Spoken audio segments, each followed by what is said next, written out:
Alright, so one of you mad lad savages actually came up with a really good question. What is the difference between resistance and continuity? Specifically, this comment came from a troubleshooting video that I did in the past regarding a heating element. So the heating element had gave up the ghost and somebody asked, how did you figure that out? Or how did you read that? Couldn't you just read continuity?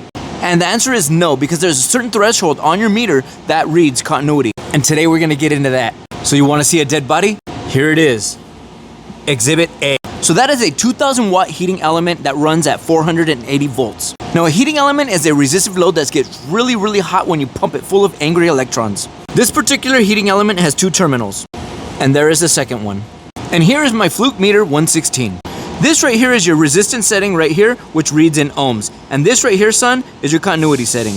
And your continuity setting also reads in ohms. But the difference is there's a threshold, and if your continuity setting goes below a certain threshold, it's gonna get a beep. So, resistance and continuity, same setting, but the continuity setting will give you a beep if you drop below a certain threshold when you're reading ohms. So I got my fluke 117 meter, and I'm gonna put his hard hat on because he needs to be safe.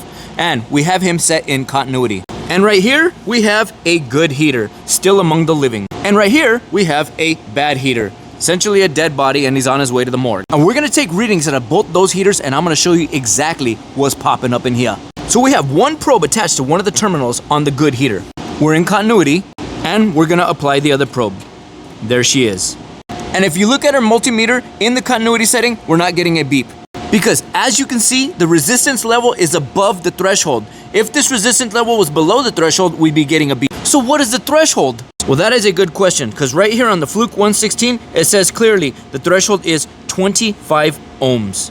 So we got all these real world examples of things that would essentially be testing and how many ohms they would test in. So if we were testing good copper wire, it would essentially be 0.3 ohms. And would it give a beep? Yes, because 0.3 ohms is below 25 ohms, and 25 ohms is the threshold for my Fluke multimeter to give me a beep in the continuity set. Okay, so now let's jump back to the heater. So whoop! And now we're gonna go ahead and switch continuity to resistance setting, and watch what happens to the screen. We go exactly to 108 ohms.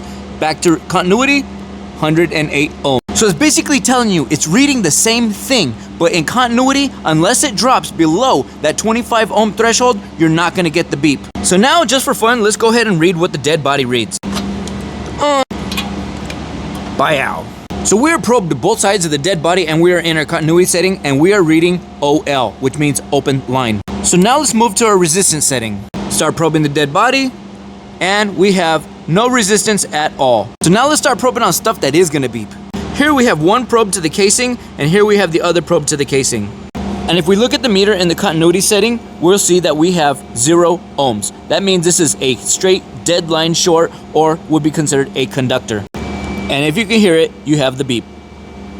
So continuity and resistance setting on your meter are essentially the same thing, only if the meter drops below a certain threshold, which in my case is 25 ohms, you're gonna get the beep.